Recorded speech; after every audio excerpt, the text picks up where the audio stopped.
Alright, back from Thanksgiving break, which means it's game time. Playing a little Omnath today. Just played against Ertai the Corrupted. Not a commander you see particularly often. Quite inferior, I think, to, I don't know, Mariki, Zur, other blue-white, other Esper commanders. But, I don't know, maybe if you got some recurring enchantment combo or something like that. I don't know what this guy has. Does have a fair amount of enchantments, though. He wins the die roll, but does not have a turn 1 Soul Ring. My draw is sketchy, but has both Raphelos and Trivelder. And I figure if I draw any mana creature or any land, it's looking good. Any mana artifact. Plenty of things that can really turn this into an insane ramp draw. So I'm just keeping it on sheer potential, given that I've got Simulacrum, Dynamo, Lotus, and Birthing Pod. Draw just has too much potential to throw back for a random 6. My deck rewards me by top-decking Vorinclex. So I'm pretty nervous here. Fortunately, he doesn't do anything on turn 2. Yes, Forest. There he is. Look at that. Draw becomes so amazing. Plowshares. Blah. He cycles in place step. His mana's developing nicely. Alright, third land here would be Pro. But I do get Natural Order. Not great. But at least if I can draw another land.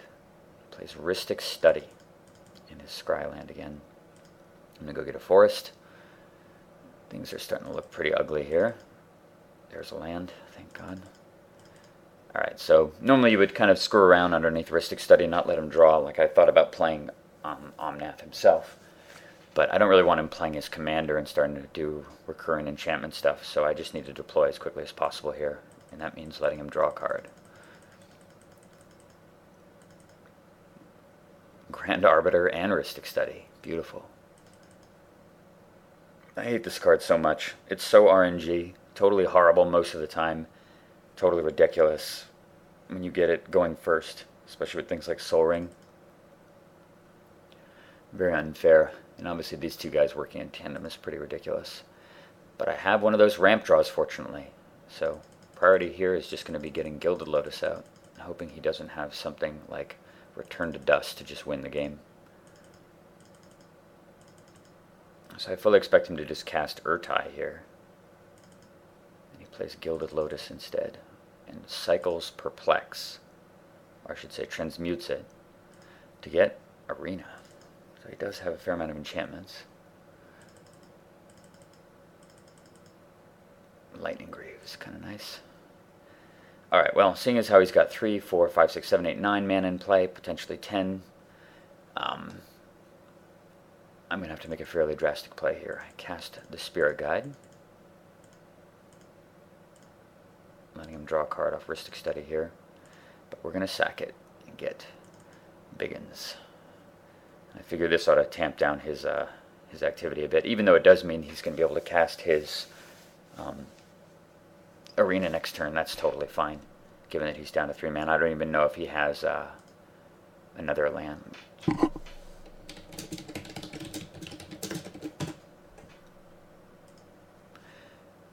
I don't even know if he has another land to go with it, but either way, it shuts down his mana quite a bit. And even though I know he's going to play the thing, I have Pod and Simulacrum next turn to go get Stomp Howler or Acidic Slime or whatever. So we're just going to let him have some elephants. Hope he doesn't have a way to just pop off my Terastodon and smash me for 11 underneath these two cards. There's Arena. Quite happy to see him play that. So I thought right here about doing the whole Simulacrum Birthing Pod plan to just kill the Arena right away. But I kind of wanted to put out Vorinclex first. It gives me a lot more flexibility underneath these two cards. And at the same time, I mean, it results in him drawing one extra card. But also, I figure his solution to the board state is going to be tapping all of his land. And so, Arena, if anyone remembers from the old Necro Winter Orb days, one of the best counters ever created to Necropotence was the use of Winter Orb and obviously later on Stasis. But if your opponent draws extra cards, if you can keep their mana locked up, they can't really do anything with it. And Vorinclex sort of creates that situation. So I decided to play Vorinclex first. I'm just going to attack here. Hopefully he clears out his elephants, but he does not. I assume he top decked this. Damnation. Which is pretty much fine with me, honestly. It gets rid of Grand Arbiter, and Terrestron already did his dirty work, so, and it's keeping his mana locked down, so it's totally fine. He's basically trading a number of cards for the Vorinclex. And I've still got this little plan and no longer have to worry about Grand Arbiter to slow things down. So I'm going to get Stomp Howler. Kill that.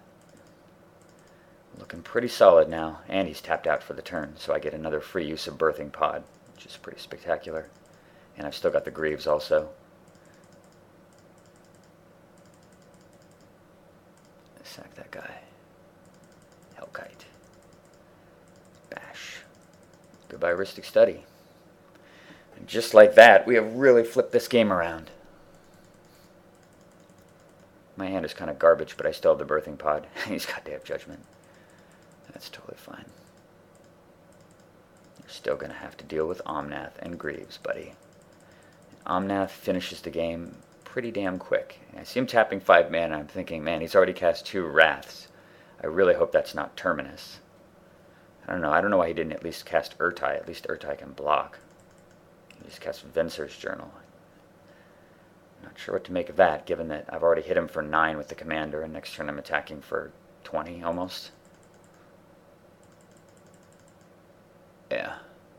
1919 Omnath. Game over. Pretty quick beating. Pretty nice little comeback from the early start of Rhystic Study and his Grand Arbiter working in concert with me only having a few mana in play. But I thought you'd enjoy that game. I've got another great Omnath game coming.